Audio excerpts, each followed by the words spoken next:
आज केंद्र सरकार आणि राज्य सरकारच्या अनेक योजना आहेत की ज्या योजनांच्या माध्यमातून आमच्या दिव्यांगजनांकरता विविध प्रकारच्या सोयी आणि त्यांच्याकरता विविध प्रकारचे गॅजेट्स देखील आपण उपलब्ध करून देतो। आणि विशेषतः आपल्याला याची देखील कल्पना आहे की राज्य सरकारमध्ये आता मोठ्या प्रमाणात आपण भरतीची प्रक्रिया सुरू केली।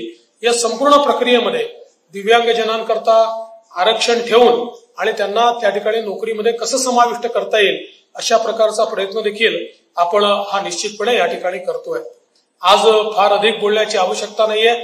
मी असं म्हणेन की एक अतिशय सुंदर अशा प्रकारचा पार्क तयार झालाय आणि मी अपेक्षा करतो की आता विशेषतः दिव्यांगांच्या क्षेत्रात ज्या वेगवेगळ्या शाळा या ठिकाणी काम करत आहेत, त्या कर्णबधिरांच्या असो, त्या अजून वेगवेगळ्या अस्थिभंगाच्या संदर्भातल्या असो किंवा अंध यांच्या संदर्भातल्या असो, अशा ज्या काही वेगवेगळ्या शाळा आहेत, या सगळ्या स्पेशल चाइल्डची शाळा असो, या सगळ्या शाळा आणि हे विद्यार्थी या ठिकाणी येतील याकरता देखील आपण प्रयत्न केला पाहिजे। मी जिल्हाधिकारी आणि NIT चेअरमॅन दोघांनाही विनंती करतो की त्यांनी याचा एक चांगला आराखडा तयार करावा आणि आवश्यकता असेल तर आपण त्याच्या सगळ्या सोयी करण्याकरता बस असेल किंवा इतर व्यवस्था असतील तिथे त्यांच्या व्यवस्था असतील याकरता DPDCतून आपण त्यांना पैसे उपलब्ध करून देऊ, जेणेकरून सगळे आपल्या ज्या शाळा आहेत त्या शाळांना या ठिकाणी येता आलं पाहिजे, या पार्कची अनुभूती आणि अनुभव हा त्यांना घेता आला पाहिजे। अशा प्रकारचा प्रयत्न हा निश्चितपणे आपण करू।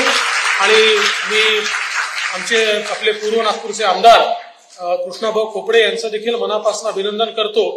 अनेक वेगवेगळ्या प्रोजेक्टचा पाठपुरावा करून ते ही सगळे प्रोजेक्ट्स पूर्व नागपूरमध्ये करून घेतात आणि अनेक वेळा आम्हाला असं वाटतं की आता इतक्या गोष्टी झाल्या तर ते थांबतील, पण ते थांबतच नाही।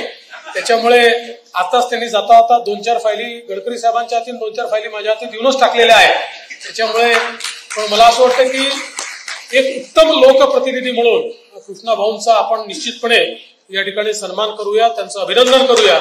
आणि पुन्हा एकदा मी आपले अतिशय दूरदृष्टी असलेले नेते माननीय गडकरी साहेब यांचं मनापासून अभिनंदन करतो, आभार मानतो।